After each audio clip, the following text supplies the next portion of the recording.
¿Qué tal, mis pensalibertadores? Espero estén de maravilla. Hoy vamos a hablar de un súper tema que a mí me ha generado mucha expectativa con un profesor, un amigo que yo aprecio mucho, le tengo mucho cariño en lo personal, nos conocemos de hace ya muchos años. Y pues la pretensión es que te acerques a esta comunidad, aprendas cosas nuevas, formas alternativas de sanar, te cuides, te autogestiones desde la mente, desde tu cuerpo y desde el corazón. Esa es la intencionalidad de Pensa Libertando. Y pues, si tienes un cerebro, si tienes un cuerpo y crees tener un espíritu, Pensa Libertando, pues es tu podcast, ¿sale? Si estás en la autogestión de ti mismo y de convertirte en una persona mejor, si estás en la construcción de tu imperio interno, pues bienvenido, ¿sale? O bienvenida. Esto es Pensa Libertando. Tenemos al profesor, al maestro Hugo Malcampo de Dios. Yo estoy muy agradecido con el tiempo que nos da, profe, para estar aquí con nosotros en una charla, ¿no? Claro. Yo le hablo al profe y le digo que pues esto no es un guión preestablecido y rígido, ¿no? Vamos a hablar de un tema, la psicología transpersonal. Él maneja una variedad de temas, de conceptos que pues nos enriquece en realidad bastante el acervo. Ustedes lo van a escuchar.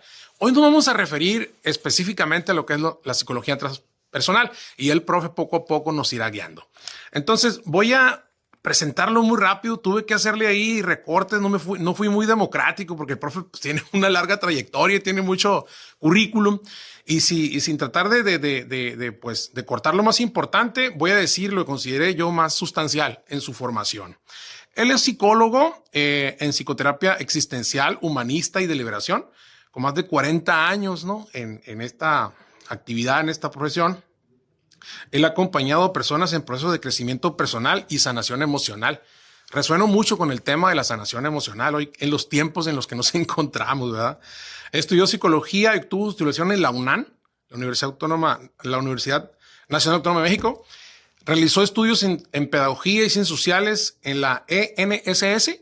Así es, son las iniciales. Sí, Escuela Normal Superior de Sinaloa. Ah, ok, muy bien. Y concluyó la maestría como psicoterapeuta clínico en el Instituto de Terapia Gestal Región Occidente. Bien. Bien. Posteriormente en la Academia Mundial de Psicoterapia Integrativa, UAECH, obtuvo una segunda maestría con mención honorífica, con mención de honor y su doctorado, recibiendo su titulación en Mersburg, ¿está bien dicho?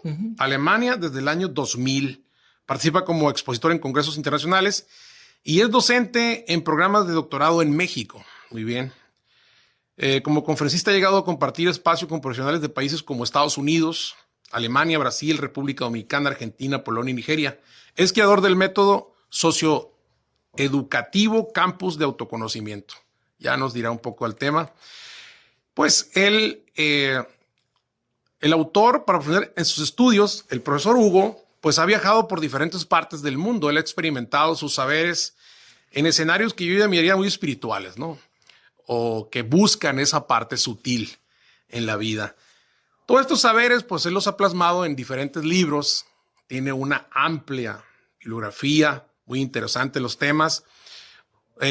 Aquí puse algunos de los temas, algunos libros que ha escrito el profe. Psicología, pedagogía y artes centrados en la nueva acción. Psicología y cultura es otro. Educar para transformar. Educación social y nuevo humanismo. Sueños y vida cotidiana. Fronteras hacia el ser. Qué bárbaro, qué temas. Psicología y autorrealización. La fuerza de ser uno mismo y los vínculos familiares. Autoconocimiento y trascendencia es alguno de los temas que el profe ha escrito para que busquemos su bibliografía. Muy interesante. Profe, pues ya hablamos un poco tuve que cortar, le dije, la parte que tiene que ver con su currículum, porque es muy amplia. Profe, pues entrando en materia, si quiere presentarse a grosso modo y entramos en lo que es ya el tema. Sí, nomás que el público saludarte. Yo gracias por la invitación. Saludar a tu público, a tu equipo, a tu comunidad. Espero ser bienvenido en la misma. Claro que sí, profe. Y decir que en algunos momentos sí es importante decir la persona, parte de su vida curricular, por el respeto más bien al público, porque el público se merece que, más ahorita en ese tiempo, que en tiempos de TikTok, de Facebook, de tantas redes, hay Mucha gente que habla de todo sin tener, hay veces, el conocimiento. Se presta mucho yo le llamo al supermercado del alma o a la tendencia, a la charlatanería. Ahorita alguien toma un curso de 2 semanas de homeopatía y ya pone un consultorio de homeópata, o tomó alguien un curso de 4 seminarios de algún curso de desarrollo humano y ya ponen consultorios como psicoterapeutas, en fin. Sí, claro. Entonces el público merece pues que se sepa. Yo así en mi consultorio tengo mis cuadros, títulos, diplomas, no por ego, sino porque es importante que cuando llega una persona a buscar ayuda profesional sepan que están acudiendo hay un respaldo. Con un profesional de claro un respaldo, sí, ¿no? Claro que sí. No solo profesional, sino ético, ¿no? Y moral. Ya ves también Así con es. tantas cosas que surgen en el mundo, que mucha gente que se dice o empresaria o política y resulta que están haciendo destrozos, ¿no? Con niños o con niñas. Sí, en muchos niveles, ¿no? Entonces, que básicamente es eso, que fui principalmente profesor universitario en muchas materias relacionadas en el campo de la psicología, de la visión humanista que manejo. Y tengo 2 años jubiladito de la vida. Sí, así es. Universitaria. Como docente, como profesor universitario, pero en el campo clínico, en el consultorio en activo, ¿no? Perfecto. Y en los campamentos y diplomados que realizo. Muy bien, profe. Para entrar en materia, con la pregunta base, ¿qué es la psicología transpersonal? ¿Cómo la define? Mira, muy interesante y gracias por el espacio, porque yo estoy en un momento de mi carrera y de mi vida profesional en donde no quisiera ya adjetivizar la palabra psicología, porque cualquier adjetivo pienso que la limita. Muy bien. O la puede incluso malinterpretar como ha ocurrido, ¿no? Ya ves la palabra humanista, por ejemplo, ¿no? Psicología humanista.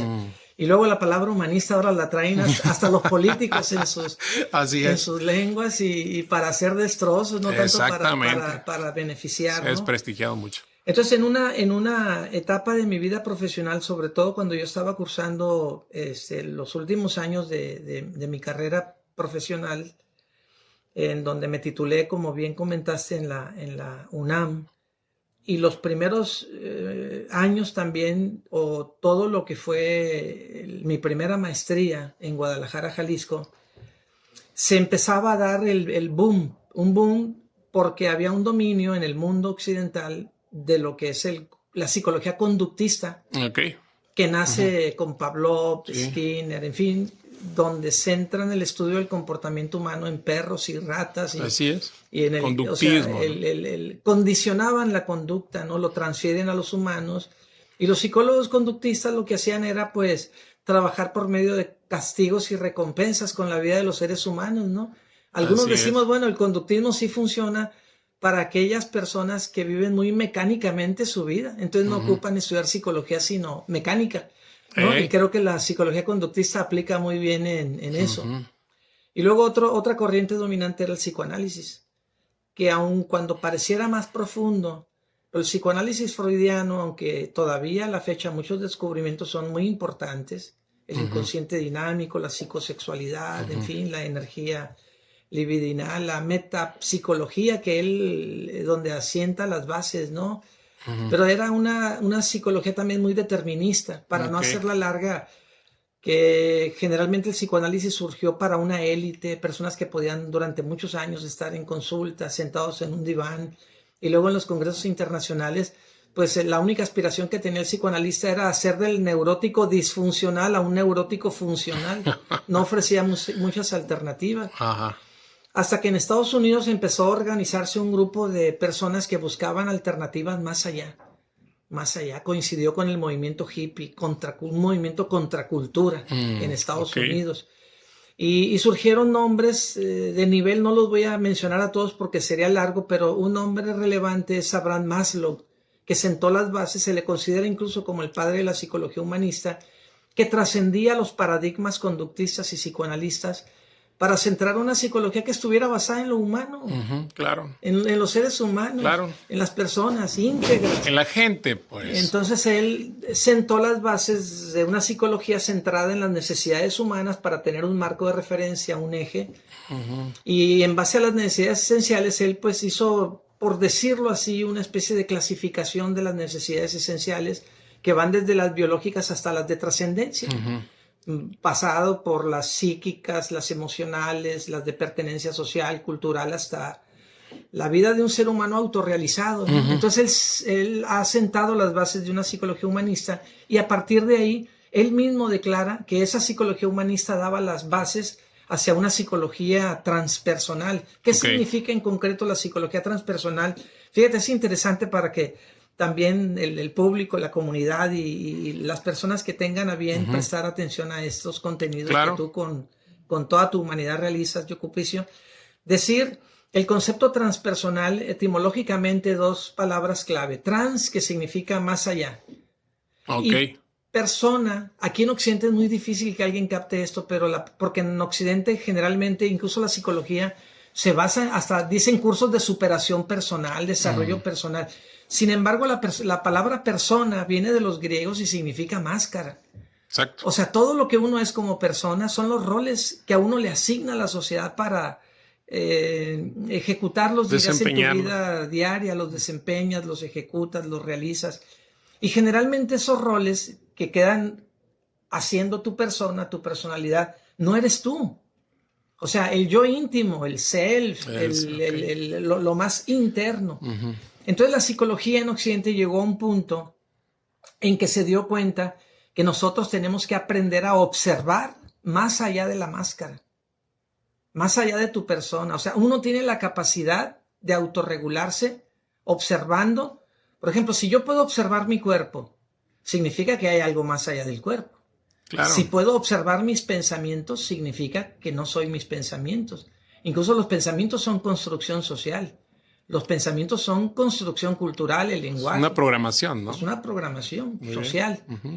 Pero si yo puedo observar eso y puedo observar también mis respuestas emocionales, ahí hay mucha clave, porque generalmente la respuesta, no la respuesta, sino las reacciones emocionales que tenemos en la vida cotidiana son reacciones neuróticas aprendidas del pasado.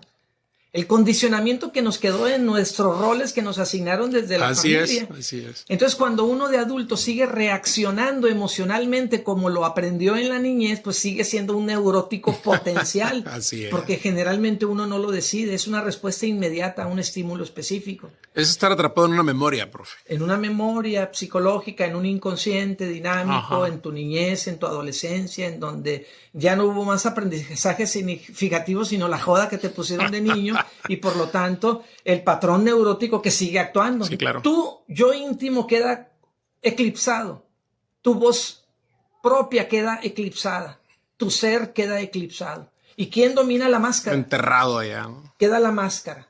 O sea, el cuerpo acorazado, la mente programada y la emoción condicionada a reaccionar neuróticamente. La psicología transpersonal propone que haya un elemento en donde uno pueda aprender a autoobservar esas dimensiones. Perfecto. De esas capas periféricas donde lo que uno no es, sino que es la máscara.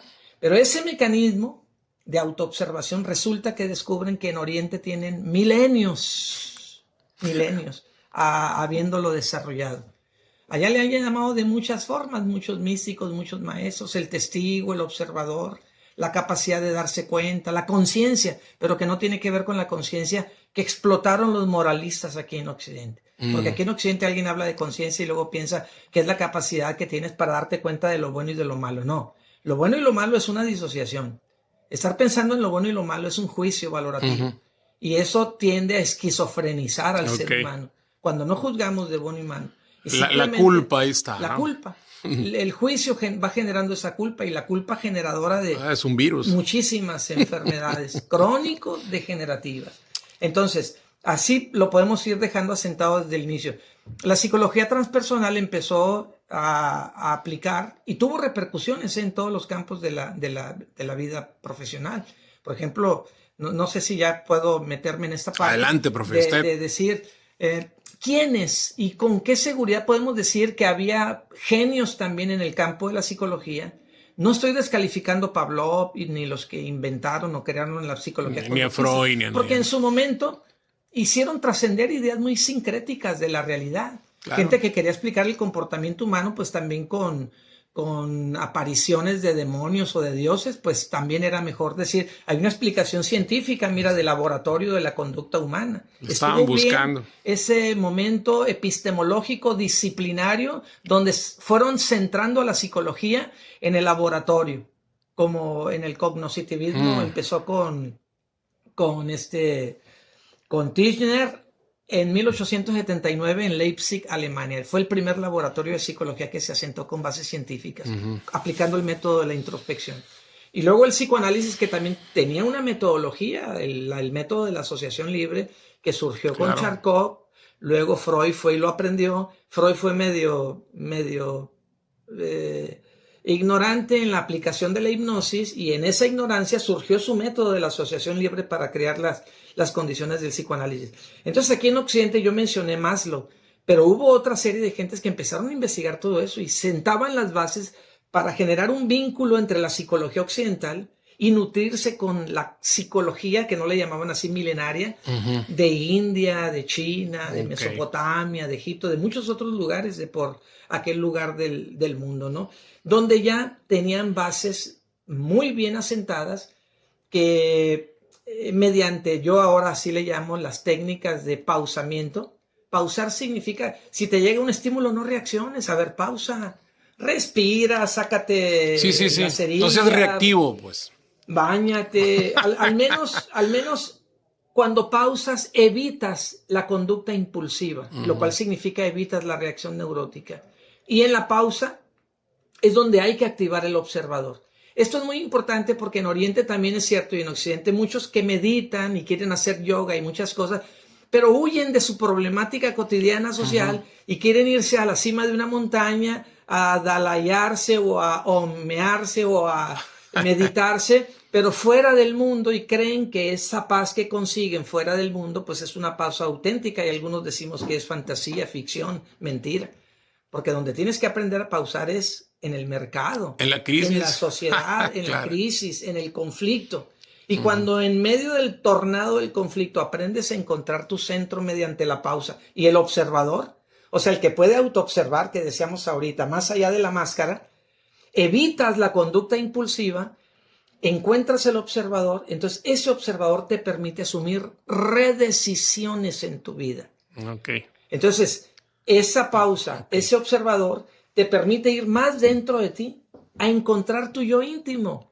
Y el que encuentra ese yo íntimo, ese es el yo, tu voz, tu inteligencia, tu capacidad de darte cuenta, que te permite, ante ese estímulo, encontrar una respuesta más humana, más creativa, más social, más de vida comunal, que no te impida ser parte del mundo, pero ya no actúas con el acorazamiento, con la programación, con la historia personal, con las cargas del pasado, y por lo tanto la persona sin esas cargas y sin esas ficciones al futuro puede en su presente, afirmo que cuando pausas, activas el observador y encuentras una redecisión, ese momento de afrontar la realidad es vivir el presente, es vivir el aquí y el ahora. Y eso no significa, como muchos malinterpretan, que vivir el aquí y el ahora es anular el pasado, anular el futuro. No. En el pasado hay una historia, hay una experiencia, hay toda una fortaleza, hay un montón de recursos, muchos aprendizajes significativos. Lo que no hay que tener del pasado son las cargas. No somos tabula rasa, pues. No somos una tabula rasa. Exactamente, como decía John Locke. Entonces, y el futuro, no proyectarlo con ideas catastrofistas. El futuro también tiene metas. Si hay que tener proyecto, hay que tener metas, hay que tener claridad, visión. Los ojos no están en la nuca ni en el trasero, están en la frente. Y los ojos nunca van viendo la punta de tus pies en el momento en el que estás pisando. Vas adelante, viendo, visionando allá, a tu meta a corto plazo, porque es el que te direcciona. Esa visión es la que direcciona tu potencial hacia donde hay que lograr ese objetivo. Ok, muy bonito. Profe, un poquito para tratar de ejemplificarle a los de la comunidad, pues es un sujeto común, cualquier persona, ¿no? Que de repente ya tiene sus 50 años, no estoy hablando de mí, y de repente pues tiene una actitud iracunda ante la vida, ¿no? O sea, conflictos en su familia, conflictos en la calle, conflictos en el trabajo, etcétera, ¿no? Pero hay un poquito ahí de conciencia y de ganas de salir de ese bucle, ¿no? De ese ciclo. Y usted dice que esta es una herramienta, son saberes que nos ayudan a, en principio de cuentas, hacer esa pausa, a no reaccionar. Y ahí, precisamente en ese momento, me encanta este concepto, poder decidir de una manera diferente. Es una forma, ¿no? En la que esta herramienta nos ayuda. Ahí, profe, ahí, si nos puede un poco más. Precisamente, por eso yo creo que centraste tu comentario en eso, porque es ahí donde estamos enfocados. Que el ser humano de la vida cotidiana, el que está en casa ahorita, el chofer, la ama de casa que está llevando al niño al kinder, a la escuela, el panadero que saca el pan, el estudiante, en fin, el profe, cualquier persona. Ya la psicología, cuando yo emerjo, digo, yo no quiero una psicología de escritorio ni una psicología de diván. No quiero una psicología de sillita. Por eso mi formación, mis profes me llegaron a decir que me hubiera ido a estudiar más sociología o otra carrera relacionada con lo social. Con el área social. Porque como no nos daban prácticas en la escuela, yo me las inventaba. Y yo hice la sociedad de alumnos para irnos a la comunidad a trabajar. Queríamos una psicología. ¿Qué tiempo, profe? ¿Qué tiempo fue eso? Estamos hablando, yo egresé de 1985, pero desde el 81 yo siendo estudiante del primer año de la carrera de psicología, me eligieron para dar una ponencia basada, el tema y la teoría y la metodología con la que lo trabajé y lo que expresé en la ponencia fue basado en la teoría de Víctor Frank. Ok. Siendo estudiante del primer año de la carrera, empezaba a vislumbrar la visión humanista. Aunque Víctor Frank no define mi cosmovisión en relación al humanismo, no lo digo, con el paso de los años. Entonces, la titulé, ¿tiene algún propósito vivir? Entonces, ya en el tercer año, en la carrera donde yo estudié, Árbol, la sociedad de alumnos, nos íbamos a la comunidad y construí un proyecto que le llamé Proyecto Colonia, precisamente para esa gente. Proyecto Colonia. Pero con el paso de los años, y no hace muchos años, es cuando yo empiezo a hablar de los estados de pausamiento. Entonces, a estas personas en lo cotidiano, ¿qué es lo que hay que decir? Uno, que no nos enseñen a creer que esas reacciones o los conflictos de la vida diaria, que para estar bien y sano mentalmente, uno no los tendría que tener. O sea, los conflictos en la vida diaria se tienen que afrontar.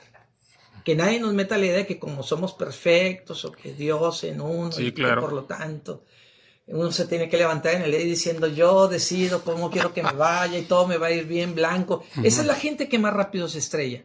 Okay. Que el que está a la idea de que la vida, desde que amanece, cada día va a convertirse en un reto que hay que afrontar. Sí, claro. Te vas a tropezar quizás en una banqueta. Y como puedes decir, sí, banqueta, ¿quién me la puso? Es una reacción neurótica. Sí, claro. Puede haber simplemente un momento de comprensión. El problema no estuvo en la banqueta, sino el problema está en la reacción que yo tengo en relación a la banqueta. ¿Cómo interpretas ese momento? ¿Cómo interpretas? ¿No? La percepción que tienes con respecto a ese fenómeno. Y por lo tanto esa percepción se convierte para el psicólogo transpersonal en un motivo, porque es el lente a través del cual estás viendo. Pero yo diría, desde la perspectiva transpersonal es más profundo, porque no solo es el lente, sino es ver más allá del lente. Tú puedes también ser capaz de ver el lente a través del cual ves la realidad. Eso sería lo transpersonal. Muy bien. Pero un gestaltista que trabaja la percepción nada más diría, pues depende del enfoque con que tú veas la realidad, ¿no? Entonces yo digo, no se trata del ángulo con el cual ves la realidad, se trata de ver la realidad, no el ángulo. Sí, claro. Y el observador es el que tiene una percepción más integral. Entonces, en la medida en que uno va teniendo una percepción más integral, dejas de culpar a la banqueta por estar ahí, al hijo por tirar la leche, a la esposa por no tener la tortilla más calientita que la que tú esperabas, al vecino que a lo mejor pues está inconsciente de su basura, no es que te la esté echando intencionalmente, pero de su basura interna. No haya cómo estarle, porque sí, el que es infeliz quiere estar siempre jodiéndole la vida a los demás. Fíjese, profe, hay un punto muy interesante, ¿no? De un tiempo a la fecha yo lo tengo en mi acervo, ¿no? Personal, como una autoterapia, ¿no? Siempre he dicho, bueno, de un tiempo a la fecha he dicho que alguien que me pretende ofender, me grita o según esto me quiere dañar, pues está hablando con su espejo, ¿ah? Ya depende yo si quiero comprarle esa carga que él trae y yo hacerla parte de mi mundo. No sé si coincida conmigo o haya que adherirle más. Sí, es que, bueno, tan solo ese ejemplo puede implicar muchísimas cosas, ¿no? Alguien dice, te saca la lengua, ya depende de ti si te enganchas o no, le compras su malestar. Te está invitando, digo yo, a que tú te sientas mal, pero si tú eres dueño de tus emociones con el autoobservador, tú decides cómo sentirte. Porque aún el autoobservador no siempre te va a decir, tú evítalo, tú vele y dale un beso, regálale una flor, o tú rézale, ¿no? Dale una oración. También va a haber algunos momentos en los que tengas que poner un límite. Porque ya rebasa tu espacio vital, se metió a tu casa, agredió a tu hijo. O te está demandando y está haciendo algo en tu contra específicamente, o te están robando. Ahí sí tienes que ya. Cuando ya rebasan un espacio que tú garantizas con tu observador, que no fue un invento, que no fue tu fantasía, que no fue tu proyección, que no estás fantaseando, que no estás creando tú una idea, que el pleito no está dentro de ti, sino afuera, entonces a ese afuera también hay que responderle. Y claro que no podemos dar recetas, pero según el contexto y la circunstancia, es que nos va a llevar a decir, ahora meritaba mi silencio. Porque es así como yo me quiero hacer dueño en este momento.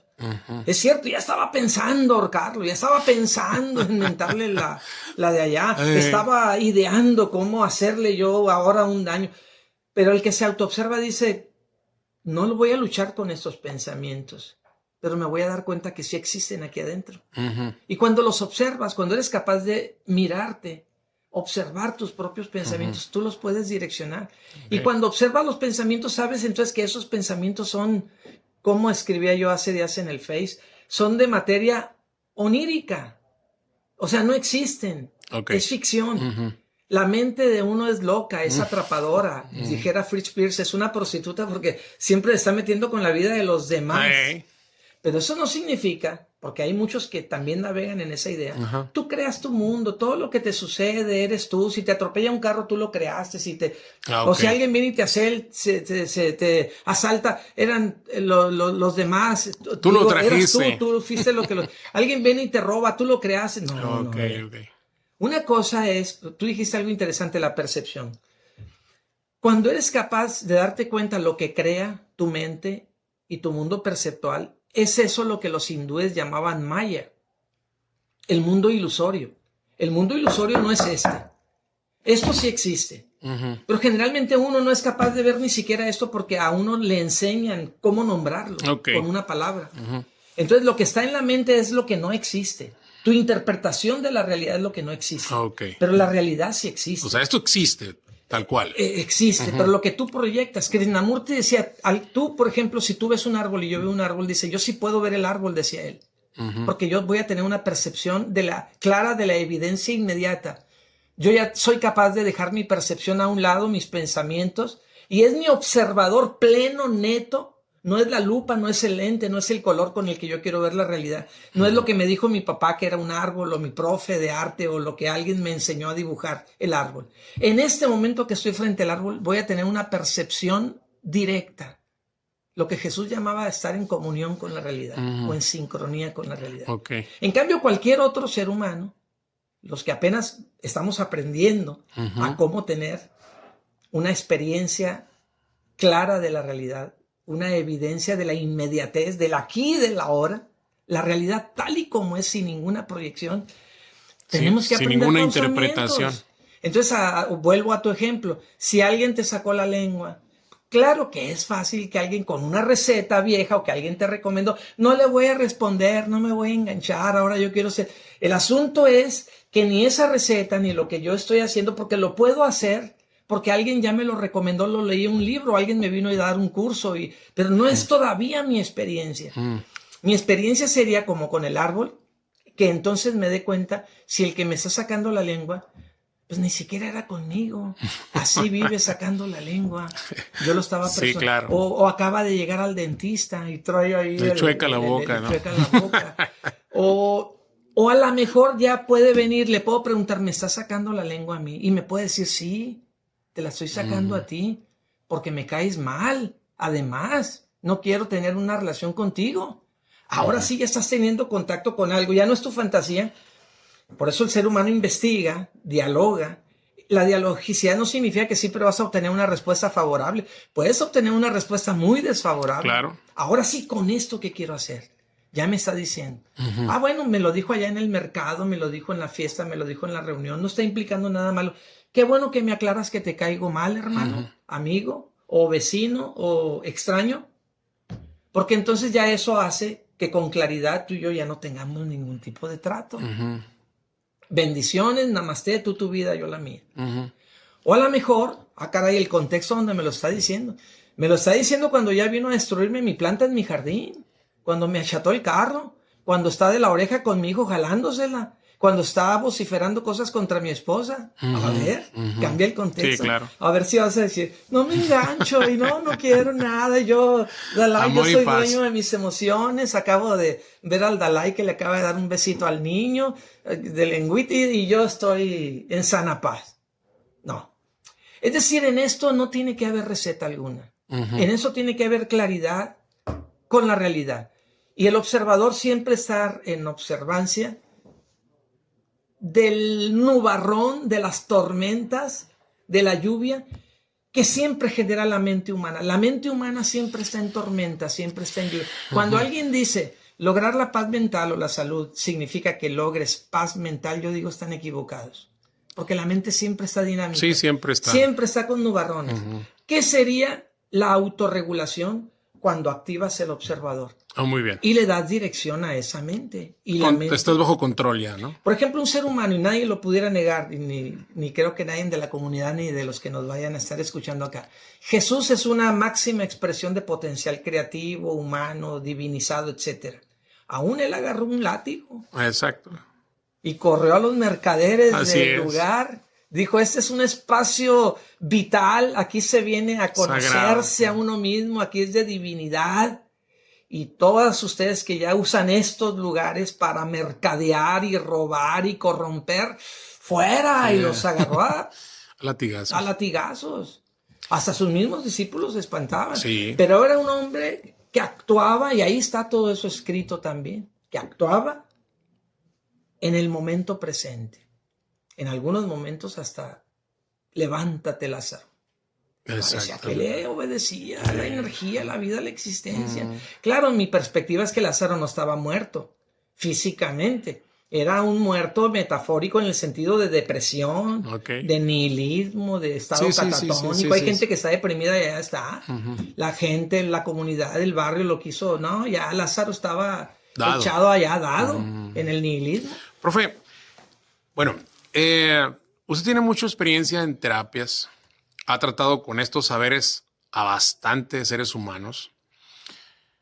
Me gustaría que me comentara, porque aquí voy a precisar algo. Las emociones o las maneras en cómo reaccionamos o cómo somatizamos ciertas cosas, pues no solamente son de tipo expresivo, ¿no? No es me siento amoroso, me siento que odio a la gente. También son enfermedades que tiendes a somatizar. No sé, un cáncer, un diabetes, etcétera, que también son emociones mal trabajadas, ¿no? Pueden ser. Si nos puede un poquito profundizar en eso. Mira, muy interesante. También en mi formación profesional, una línea que agarré en algún momento fueron las terapias psicocorporales que fueron desarrolladas gracias a los descubrimientos poderosos, profundos de uno de los discípulos más jóvenes de Sigmund Freud.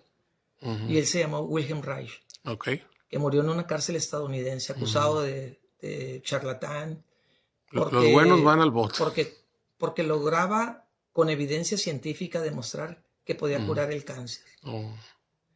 Wilhelm Reich entonces es el primero que descubre que la fuerza vital, si no emerge, si no hay una cultura que te permita hacer emerger tu placer a la vida, en tu sexualidad, en tu capacidad de amar, en tu capacidad de expresar tu voz, tu inteligencia, tu creatividad, tu rebeldía. Entonces siempre hay una sociedad que diríamos que va a castrar al toro. Al toro lo castras para convertirlo en un buey, en una bestia de carga. Y Reich tenía afirmaciones contundentes en ese sentido, que la energía vital de un niño tiende a ser castrada por una cultura represora, instituciones represoras, familias que tienden a ser un reflejo de una sociedad enferma. Entonces, Reich fue más allá, que es lo que estás comentando, y es bueno saber de dónde viene mucho del lenguaje que tenemos en la vida cotidiana, porque Reich en Occidente, alemán, el doctor, psicoanalista, sociólogo, tuvo varias carreras profesionales. Reich demostró cómo esa energía vital, cuando el sistema no te permite expresarlo en tu ser único, indestructible, Sí, indefinible, claro. Entonces esa energía vital tiende a acorazarse. Tomando algunas concepciones de Freud, se reprime a nivel neuromuscular, esa energía se convierte de ser energía psíquica, emocional, a energía que está concentrada y encapsulada ahora en una zona neuromuscular tensa, lo que conocemos como estrés. Entonces se tensiona en el estrés, y a ese estrés acumulado Wilhelm Reich le llamó coraza neuromuscular. Hay una coraza física y una coraza del carácter. Y ese acorazamiento, cuando no se trabaja, cuando no se libera, cuando no se expresa creativamente en la vida del ser humano, decía Reich, en el amor y en el trabajo, para hacer una vida adulta sana, entonces ese acorazamiento pudiera llegar el momento, pero nadie podría definir, porque eso no es fórmula matemática. Sí, claro. Y si no haces esto, no expresas esta emoción, se te va a convertir en cáncer o se te va a convertir en alguna enfermedad crónico-degenerativa. Nadie absolutamente lo puede saber. Sin embargo, hay muchos indicios, los que nos dedicamos al ámbito clínico por muchos años, sabemos que efectivamente el estrés, y muchos médicos, la misma Organización Mundial de la Salud lo afirma, que el 80% incluso de las enfermedades físicas tienen un origen psicogénico, tienen un origen psicológico. Ok, emocional, por decirlo. Sí, y claro que de Reich y de la coraza, pues, yo abro diplomados de un año y no terminamos de sí, hablar claro. todo esto. Ese profe, bueno, esto es Pensa Libertando. Agradecemos mucho el que te hayas quedado. Por favor, suscríbete, toca la campanita, reenvía. Habrá alguien a quien le haga sentido este contenido. Estamos con el profe y nos está mostrando el maestro Hugo un tema bastante interesante que tiene que ver con la psicología transpersonal. Y es importante que la entendamos bien porque muchas veces los problemas son de este tipo. Son de tipo emocional, tipo psicológico, algún mal funcionamiento, alguna forma de autogestionarnos un poquito fallida desde la mente. Profe, entonces, simplificando, ya ve que estamos reos en un mundo bastante, voy a decirlo así, loco, ¿no? Violencia por aquí, crisis por acá. Vivimos en un mundo que definitivamente mantenernos sobrios o equilibrados cuesta mucho trabajo. Usted, los psicólogos, pues, están teniendo mucho trabajo, ¿no? Con tanta gente que de repente llega con ustedes. Me imagino que ha tenido usted cada sorpresa o cada experiencia, ¿no? En lo que hace. A mí me gustaría, profe, que nos explicara cómo desde la psicología transpersonal podemos ayudar a la gente. Ya explicó mucho, ya dijo mucho. Vamos a hablar de un caso común. Le pongo un caso común. Una niña de 15 años que de repente pues tiene ella ya problemas de depresión, tiene ansiedad y usted pues la llevan a su consultorio. ¿Cómo atendería un caso así? Sé que hay muchas cosas, ¿no? Que podrían estar implicadas, pero más o menos, ¿cómo podría entrar? Es que lo pones demasiado general, ¿no? Sí, que está muy general. Usted especifíquelo. Así es. Lo primero que dijiste, ¿no? Porque sí, no me gustaría dejarlo pasar. Que generalmente esas personas que llegan a terapia porque ya experimentan una crisis, un miedo, hay una expresión de violencia en su vida, maltrato. Considero que esas personas pueden estar incluso más sanas, muchísimo más sanas, porque cuando el cuerpo ya te habla y la emoción y acudes a un tratamiento psicológico, es porque ya hubo algo que le avisó a la persona que eso que está sucediendo en su vida ya le está llamando a generar un cambio y una transformación. Es como si te da una diarrea.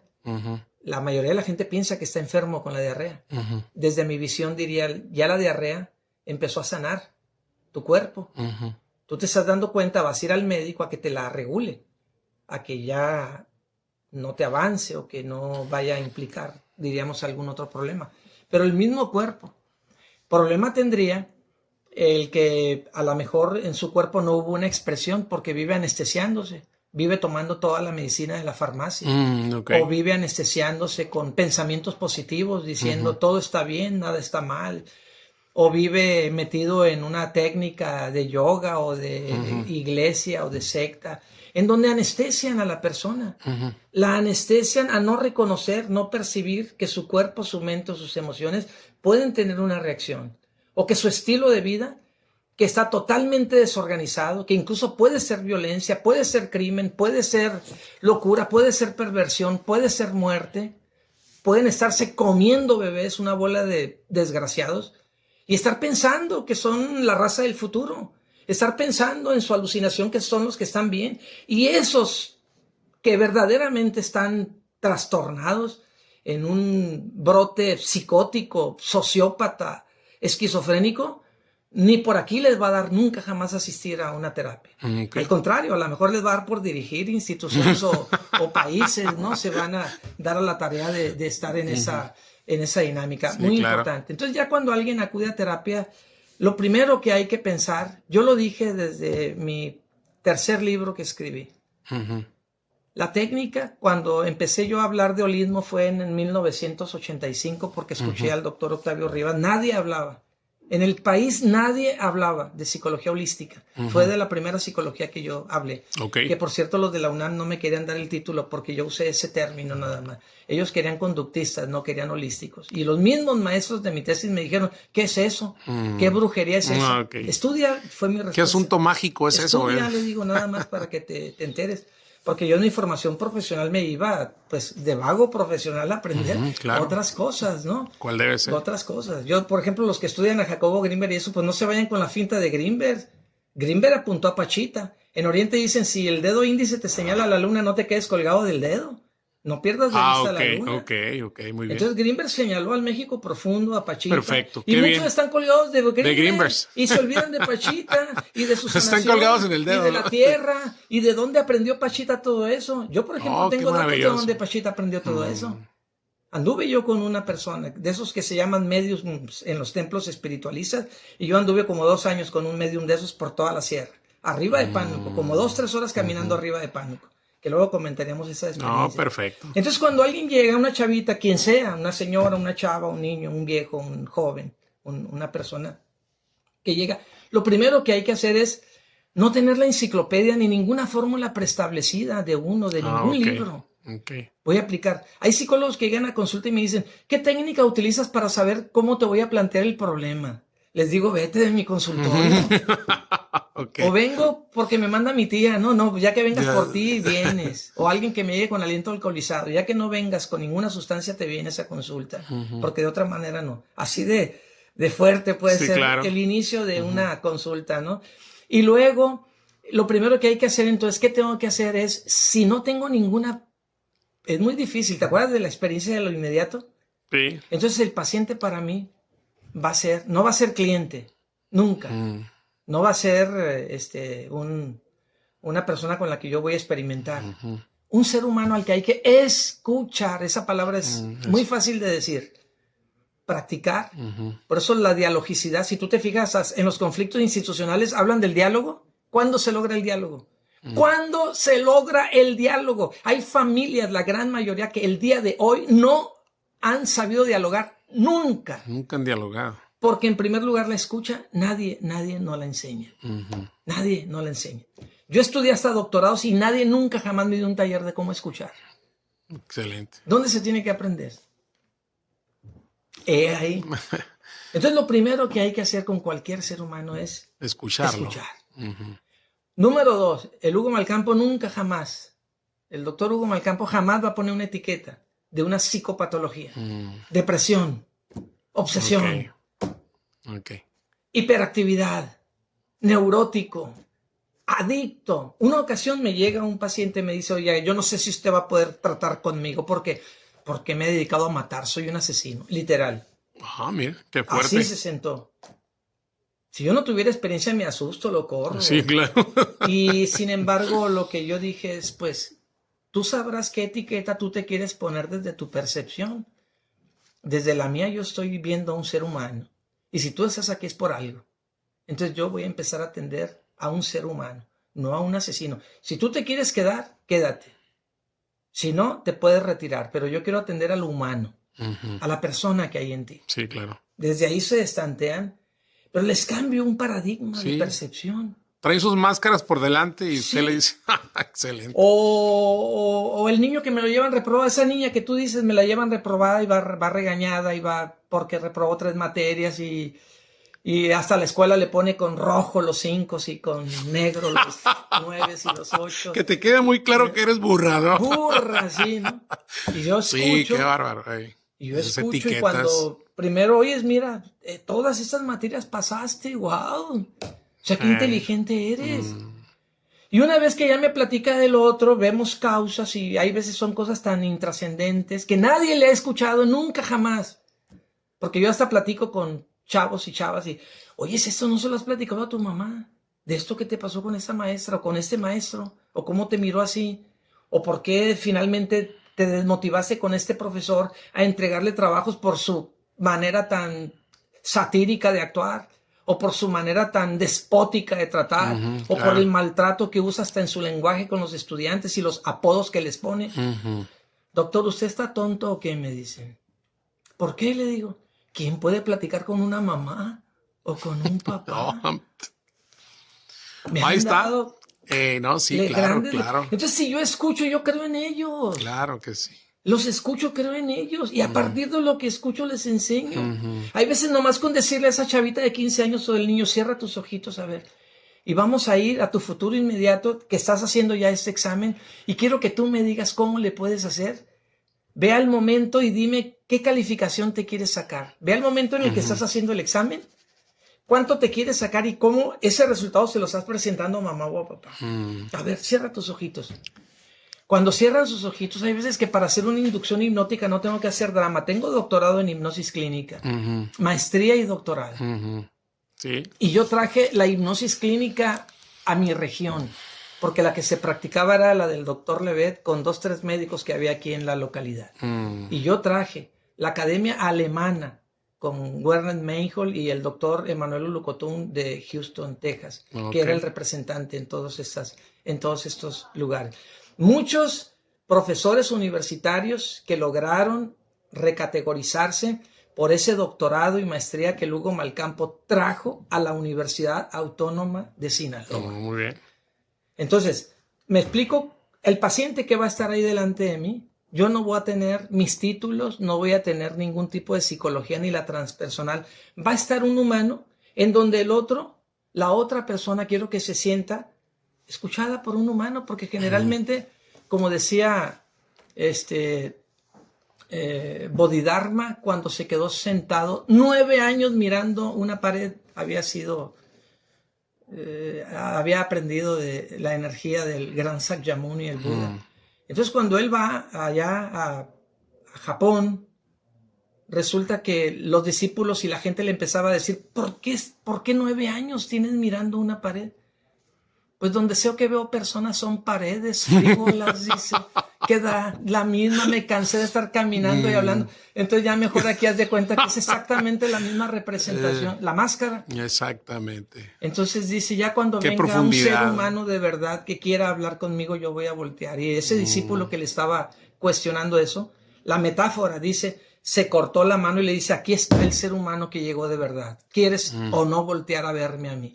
Y que en ese momento Bodhidharma le dice, por fin has llegado. Entonces, generalmente las consultas médicas, ¿quién desconoce eso en las instituciones? Te ven el número. En la escuela eres el número, el uniforme, en las instituciones. Código, yo luché mucho, incluso en la universidad. El Conviertes al alumno en el uniforme. Ahora las evidencias, en los portafolios de evidencias son papeles. Sí. Yo les decía que la principal evidencia no tendría que ser el estudiante en sí mismo, su perfil de egreso, sus capacidades, su inteligencia, su humanidad, que sientan el dolor de la comunidad para que sepan qué quieren estudiar y a qué se quieren afrontar en su intervención. Porque si no lo mandas a la comunidad y experimenta el dolor del otro, ¿cómo puede ayudar a una comunidad? Sí, claro. El que no ha experimentado el dolor no puede intervenir socialmente. Hizo que me acordara con el tema del diálogo, ¿no? Del escucharnos y vernos. Así, ¿no? Por ejemplo, sin criticar directamente a nadie, los doctores, por ejemplo, que están... ¿Nombre? ¿Qué siente? Nunca te voltean a ver, ¿no? Están en Pero, la computadora, en la receta. sí, Ya tienen hecha la receta, es más. ya está ahí hecha. Y esto es una pauta de comportamiento que se reproduce, usted lo sabe mejor que yo, en todos los ámbitos, pues, de la vida social, la familia, Sí. como institución, las escuelas. Ahora bien, incluso la propia psicología, lo dice usted, ¿no? Me parece muy interesante que usted ponga exactamente el dedo en esa parte que tiene que ver con escuchar a la otra persona, ¿no? Y tratar de sentir esa empatía. Profe, usted no solamente tiene su clínica, no solamente tiene usted sus áreas donde atiende a las personas que traen problemas, también tiene un centro de retiro, o ¿cómo le llama? De encuentro. De encuentro. Háblanos un poquito de eso. Mira, ¿Y cómo los mete en su terapia? y conectándolo a lo que hemos hablado sí, y lo claro. que tú has intervenido. Mi visión es que el ser humano, entonces, la persona, cuando empieza a afrontar sus crisis, sus neurosis, sus obsesiones, sus adicciones, al no etiquetarlos, yo digo simplemente trae un nivel de acorazamiento donde su fuerza vital está encarnada en su zona neuromuscular. O sea, está acorazada. ¿Qué necesitas? Desbloquearte. ¿Quién ha estado proponiendo el desbloqueo? Entonces yo aprendí a través de los años, en muchos lugares del mundo incluso, he estado en India, he estado en Perú, he estado en el México profundo, en Chiapas, en muchos otros lugares. Entonces, en el campamento que yo llamo de autoconocimiento en ese lugar, a 25 minutos de Mazatlán, en una casa de pueblo, de rancho, austera, pero llena de naturaleza, de existencia, de amor. Hemos trabajado en esa casa nada más de 30 años. Entonces invito yo grupo de gentes en el equinoccio de marzo, conectando con la sabiduría de los pueblos ancestrales, el equinoccio de marzo y el solsticio de invierno, que es cuando nace el sol niño. De ahí viene lo del nacimiento del niño, que tiene que ver con un fenómeno astronómico, el sol naciente. Sí, claro. El sol más pequeño del año es en el solsticio de invierno. Solsticio de invierno. Y hay un solsticio, significa pausamiento. Después yo me enteré de eso cuando yo había traído ya mi tema del pausamiento. Me entero que los solsticios significan eso, pausamiento, y el de invierno es significativo. Yo me acabo de enterar de eso ahora 5 años. Y ahora que he estado haciendo los viajes, sobre todo acá al sureste, para el sur, pues al Perú y a todo, a Machu Picchu. Entonces, yo tengo 30 años ya trabajando ese sistema. Entonces, el campamento tiene 4 ejes. Uno, obviamente con modelos específicos de autoobservación, uno tiene que tener un mapa para poderte guiar que te permita tener una idea de lo que no eres para poder contactar con lo que sí eres. No eres la máscara, no eres la coraza. Entonces hay que tener un sistema de direccionamiento para decir, al menos al inicio como un vislumbre, decir, puedes lograr esto, aunque todavía no se ha logrado, tener el mapa de esa realidad. 2, el desbloqueo neuromuscular. Técnicas catárticas de terapia psicocorporal para liberar el estrés crónico del sistema nervioso. 100,000 millones de neuronas hay en el sistema nervioso. 3, tercer eje, redistribución energética con técnicas específicas para el movimiento del cuerpo. Redistribución energética. Yo no hablo de 7 niveles. Chakra, no. Hablamos en términos integrales. De manera muy cotidiana, ¿no? La persona enferma se rigidiza, se le van rigidizando los dedos, el ano, se va entumiendo, las piernas, se le hincha todo, revienta aquí, revienta allá, la voz grita, se neurotiza, en fin, por producto de un estrés crónico. ¿Lo liberas? Ahora, liberar energía no significa sacarla ni meterla, esos son conceptos metafóricos, falsos incluso. Lo que sucede con la energía es que la puedes redistribuir. O sea, la tenías en la cara, con la cara de chucho, pues ahora llévala a los pies. Sí, claro. Por ejemplo, si a alguien le duele la cabeza, un médico chino no te cura la cabeza, te lleva a que te relaje los pies, que los pongas en agua tibia, eso para que la energía se redistribuya. Un ejemplo. Entonces, yo voy a tener técnicas específicas con barro, con el viento, con respiraciones, con música, sonidos, con psicodanzas, con musicoterapia, con djembes, con didgeridoo, con maracas, con Pero no quiero que esto se asocie con cuestiones metafísicas, sino con vida cotidiana. Ok. Yo digo en broma que como yo no fui al kinder, entonces yo cuando tuve ese terreno en el rancho, empecé a jugar. Lo que no jugué en el kinder, quise jugar en el rancho y empecé a crear todas esas técnicas jugando con las personas. Me gusta jugar con las personas y jugando es como desarrollé un montonal de técnicas en ese sentido. Y el cuarto, el eje es el centramiento para la pausa, detener tu cuerpo, respirar hondo. Y va a haber técnicas que yo le llamo de centramiento, que te permiten pausar para evitar las reacciones neuróticas. Oh, muy bien. Activar tu potencial creativo.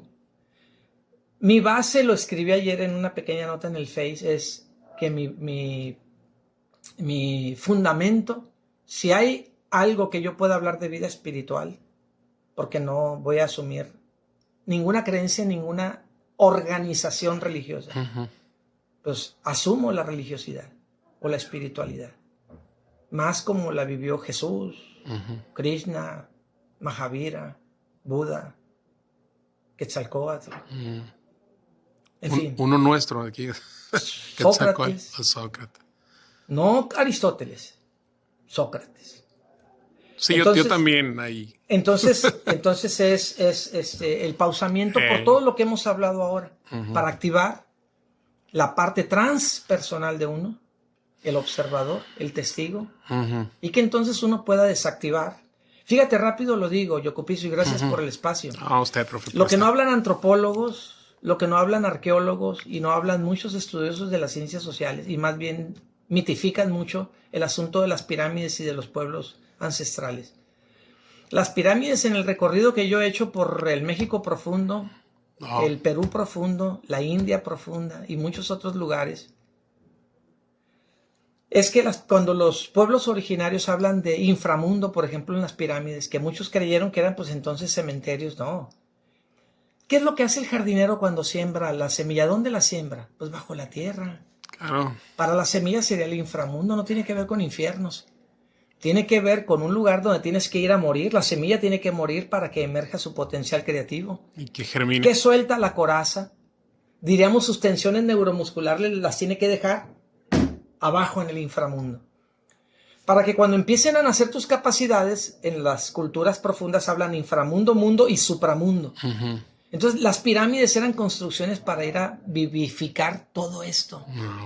Donde los pueblos iban a soltar con psicodanzas, con caminatas, con estados de trance, convertirse no en esos terians que andan ahí ahorita, pero sí en estado de trance, sacaban su fuerza animal, se tatuaban para luchar por sus territorios. Ya ahora están en el mundo.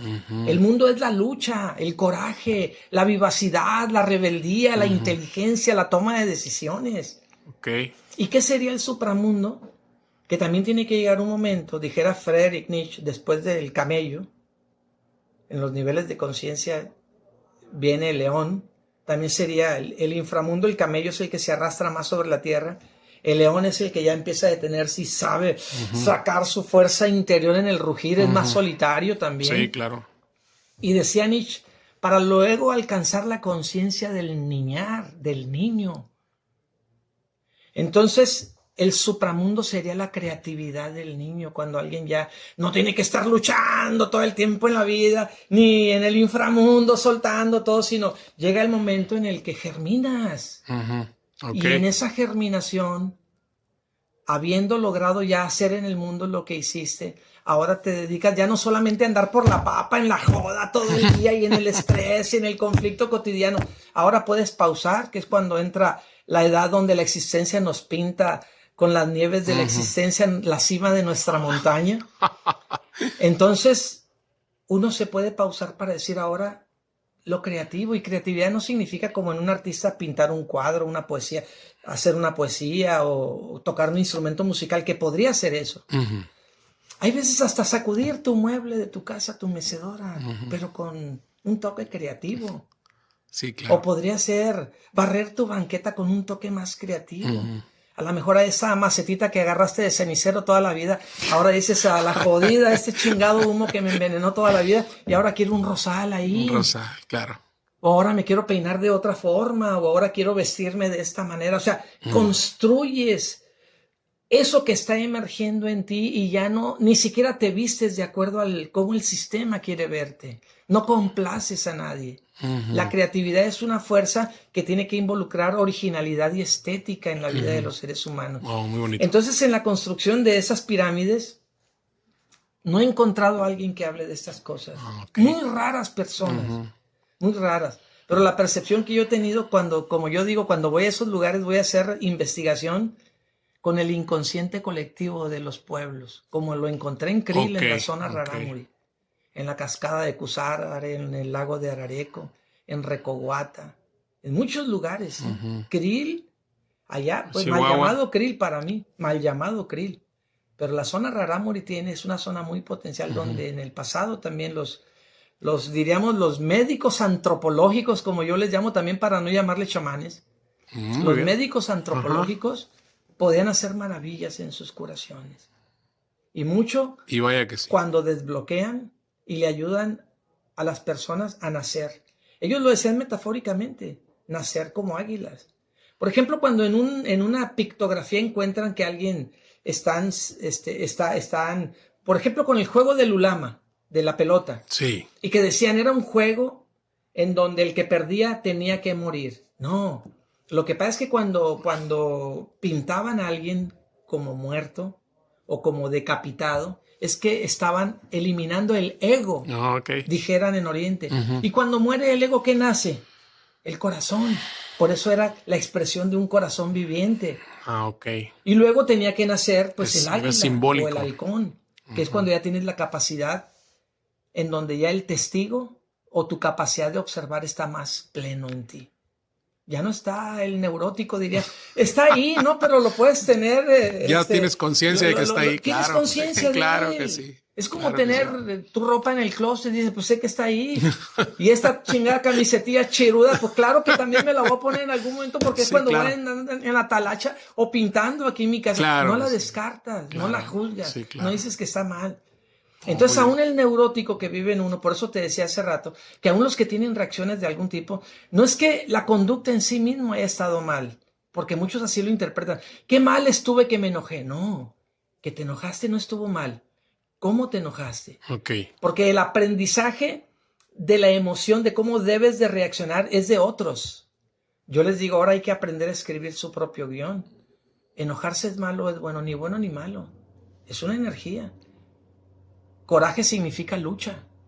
Entonces ya no hay que tener coraje. Ve la película de Naranja Mecánica, cuando con puras técnicas conductistas desactivan de ese sujeto toda posibilidad de enojo y pues ya dejan a un inerte, dejan a un zombie, dejan a una persona sin vida. Y eso es lo que se convierte en muchos papás, muchas mamás, que toda su vida les dijeron, esto es malo, esto es malo, esto es malo. Y entonces ya hasta hablar es malo, pues ya no hables porque te metes en puras broncas. Y andan por la vida. Y se desactivan. Y en este método que estoy trabajando yo, en mis diplomados, en mis campamentos, en mis consultas, es no juzgarnos. Eso que somos está bien. Nomás que hay que descubrir el verdadero ser. Y por último te comento, si me hace el espacio. Sí, claro. El sistema digestivo, qué gran invento de la creación. Ahí es donde se puede aplicar la más grande de todas las psicoterapias que puedan existir, y ya no le llames transpersonal, existencial, humanista, ni de ningún tipo. Puedes llamarle digestiva. ¿Qué hace el sistema digestivo todos los días? Pues digerir cosas, ¿no? Primero te da hambre y digieres, ¿no? Lo que te gusta, lo que te place. Sí, claro. Y si hay algo que no es para tu cuerpo, lo rechaza de manera inmediata. Lo escupes, lo vomitas, lo sueltas, no te lo comes, lo hueles y los rechazas. Pero bueno, aún lo que sí te gustó ya se procesó y ya lo que tu cuerpo ocupó ahí está. Y lo que no. No, pues lo desecha, ¿no? Ni siquiera lo tienes que pensar. Ya es algo ya está integrado. Es una en el inteligencia que está ahí, claro. Porque es una inteligencia muy propia del cuerpo. Hay una sabiduría ancestral. Dice Humberto Maturana, 700,000 millones de años para que este cuerpo sea lo que es. Claro. Pero en el cerebro se le olvidó a la existencia hacernos el pozo acá en la nuca. Porque qué padre sería, ¿no? que todo lo que ya no te funciona, tu sistema de creencias podrido que traes aquí, sistema moral, los viejos guiones de los demás, qué padre, que también hubiera dicho el cerebro, ya traigo ganas de ir a mi cerebro WC, y que nomás fuera, se pusieras así, y desechar como lo hacen los bebés, y una chingada de diarrea todos los días, ¿qué no sería muy sano? No había pensado de esa perspectiva. Y gracias a que eso no sucede así, el estreñimiento hace que carguemos con parálisis paradigmáticas que no nos funcionan para nada. Y sin embargo las cargamos. La mayoría de la gente va cargando unas cabezas tan gigantes que hace que a una determinada edad hasta el cuerpo se vaya está más pesada la cabeza no que por todo. naturaleza, sino porque la coraza los va encogiendo. Exactamente. Y debido a ese acorazamiento, a ese estreñimiento mental, ¿cómo un ser humano puede ser feliz? No, pues no. ¿Cómo puede vivir? Está sobreviviendo. Profe, quiero agradecerle pues el que nos haya acompañado, el que haya estado con nosotros. Se fue muy rápido. Ya prácticamente pues nos acabamos la hora.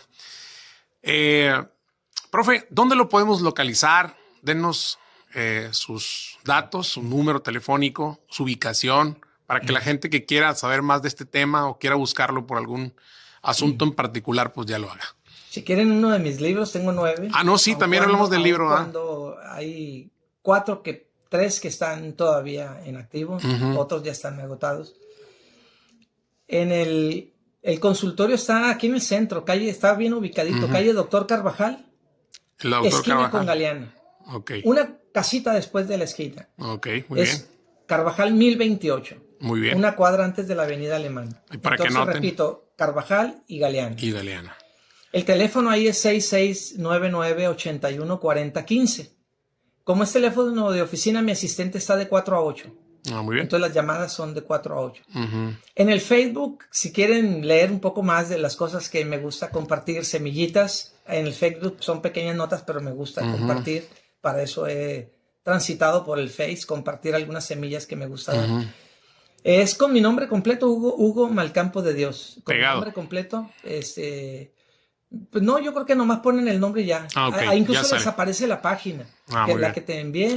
Muy completa, esa página, poniendo mi nombre, creo que les aparece ahí en el primer espacio del Google. Muy bien. ¿No? Ahí aparece con mi nombre completo. Luego, pues la casa de rancho está aquí en San Panchito. Ya tenemos, San Francisquito. Empezamos un diplomado ahora el 21 de marzo, que es el equinoccio.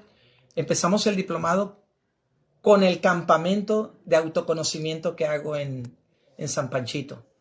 Entonces, es sábado 21 y domingo 22. Es el encuentro en San Francisquito. Y el siguiente miércoles empieza la primera sesión ahí en ese domicilio de Carvajal. Muy bien. Y es a partir de marzo hasta diciembre. Abarca esos meses. Muy bien. Si alguien quisiera más información, puede también, por ser tu comunidad y por ser tu público, en mi celular lo puedo dar. 6691-262149. Ahí está. Profe, para ir cerrando, háblenos sobre el libro último que escribió. Si nos puede explicar rápidamente en qué consiste. Sí, es psicología, pedagogía y arte, porque creo que ahí ¿qué tema? Sintetizo mucho de la vida profesional. También estudié, pues ahí como lo dijiste, pedagogía, soy usted pedagogo, docente. Normalista de esa escuela que existió aquí en Mazatlán. De la vieja escuela. Sí, y en ciencias sociales, por eso me incliné también por la antropología cultural y todas esas temáticas que me interesaron. Y es un libro que abarca esto, y en los últimos 4 libros toco temas universitarios. Muy bien. De muchas dinámicas que se dejaron venir en la universidad, y yo desde los tiempos de Felipe Calderón advertí muchísimas cosas que se dejaban venir y que pues yo no puedo decir que por fortuna, pero muchas de las cosas que están ahí escritas son cosas que empezaron a suceder en la universidad. Nadie en aquel entonces me secundó cuando empezaban a cambiar los temas en los planes de estudio con una visión basada en aquellas políticas de aquellos personajes. en relación a la política, pues, de los panistas, diríamos, Sí. en curso, ¿no? Entonces, aún en este libro también hay temas en donde me centro cuando hablo del sistema educativo. Mucho de eso que comparto del sistema educativo es eso. Y la síntesis de ese libro se resume, además de hablar de mi historial como psicoterapeuta, que es lo de psicología, lo de pedagogía en el terreno del profesorado, la universidad, y lo de arte, porque mi concepción, lo digo rápido, que un ser humano con salud mental es artístico. Perfecto. Un ser humano con salud mental es creativo. No podemos hablar. Incluso si alguien me habla de espiritualidad y no hay creatividad en su vida, le digo, me sacudo mis sandalias y te hago a un lado, porque eso que me puedas decir así, me recites el Bhagavad Gita, la Biblia, o vayas casa por casa, o te sepas todos los versículos, o reces 24 horas al día, pero no hay un rasgo de acción creativa en tu vida, no hay. Entonces, la espiritualidad la aprendí en los jardines, en el aroma de las flores, en el contacto con los árboles, pisando la tierra, en el rayo, en el volcán, en el águila, el halcón, en todo eso. En la expresión de los niños, ¿eh? Mira, en los qué niños. hermoso, así es. Los poetas dicen que si quieres conocer el rostro de Dios, entonces observa el rostro de los niños. Sí, qué hermoso. Con eso terminamos. Queremos agradecer a los compañeros de la Universidad Autónoma de Sinaloa. Estamos aquí en la Biblioteca Central por prestarnos el espacio. Y asimismo, pues, Pensalibertadores, agradecerles a ustedes el que estado con nosotros. Por favor, no nos dejen de seguir. Les reitero, toquen la campanita, suscríbanse, reenvíen. Si pueden hacer un comentario, háganlo. Profesor, pues muchas gracias por venir a Pensalibertando. Esperemos tener el honor de volverlo a invitar y que pues acceda a nuestra invitación. Y esa es la idea. Profe, ¿algo que quiera decir? Lo mejor, que el grupo, tu comunidad, estén bien. Tienes que invitar a todos los de tu comunidad que lean mis libros. Sí, claro que sí. Les hago una extensa invitación por el profe aquí. Una plática con tu equipo. Sí, claro que sí. Una plática claro que directa. Sí. Hasta se podría grabar. Y a tu público decirles que también yo conozco al maestro Yocupicio hace muchos años en proyectos de bachillerato. Que así es. Con Alberto Castro, el profe. Y el maestro Castro. Ulises, sí. Ulises, sí, claro. Entonces, siempre en un proyecto académico, siempre en un proyecto proactivo de desarrollo humano, de desarrollo existencial, y tenían muy buena didáctica, muy buena pedagogía. Yo recuerdo todo lo que hacían, y siempre sembrando nuevas semillas en los corazones de los bachilleres, que no representan el futuro, sino ya el presente de nuestro México. Ahí está. Pásenla bien. Excelente vida.